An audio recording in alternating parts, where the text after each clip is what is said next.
মই এইখন জালাবিলা উচ্চতৰ মাধ্যমিক বিদ্যালয়ৰ উন্নয়ন আৰু পৰিচালনা সমিতিৰ সভাপতি হয়।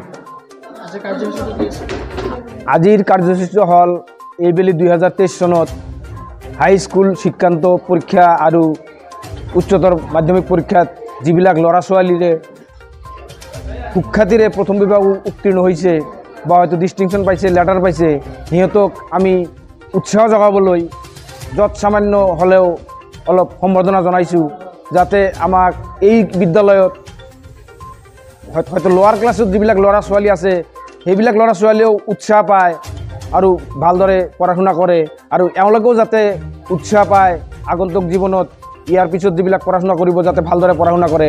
সেইকাৰণে আমি আমাৰ স্থানীয় মুৰব্বীসকলক মাতি লৈ স্কুলৰ মানে সকলো শিক্ষক শিক্ষয়িত্ৰী উপস্থিতিত আমি সিহঁতক অলপ সম্বৰ্ধনা জনাইছোঁ। সুৰজ্জমান চৰকাৰ এইখন বিদ্যালয়ৰ প্ৰাক্তন অধ্যক্ষ।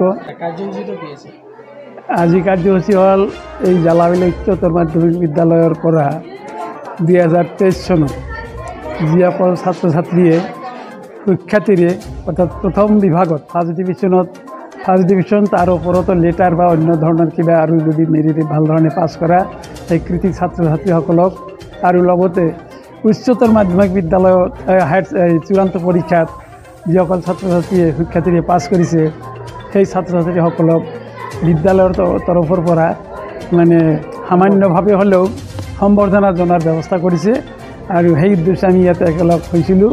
ইতিমধ্যে ছাত্ৰ ছাত্ৰীসকলক কৃতি ছাত্ৰ ছাত্ৰীৰ মধ্যে সম্বৰ্ধনা জনোৱা পৰ্ব শেষ হৈছে।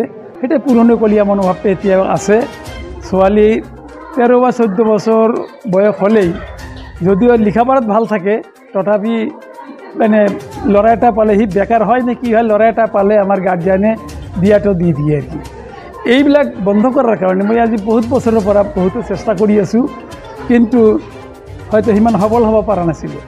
আশা ৰাখিছোঁ এইবাৰ আমাৰ অসম চৰকাৰে যিটো ব্যৱস্থা লৈছে বাল্য বিবাহৰ মানে এগেইনষ্টত, ইয়াৰ পৰা আমাৰ মানুহৰ কিছু অলপ বুজনি আহিছে, শেকনি পাইছে। এতিয়া হয়তো এই বস্তুটো অলপ কমি আহিব আৰু কি, আৰু লাহে লাহে অদূৰ ভৱিষ্যতে নাইকিয়া হৈ যাব আমাৰ সমাজৰ পৰা।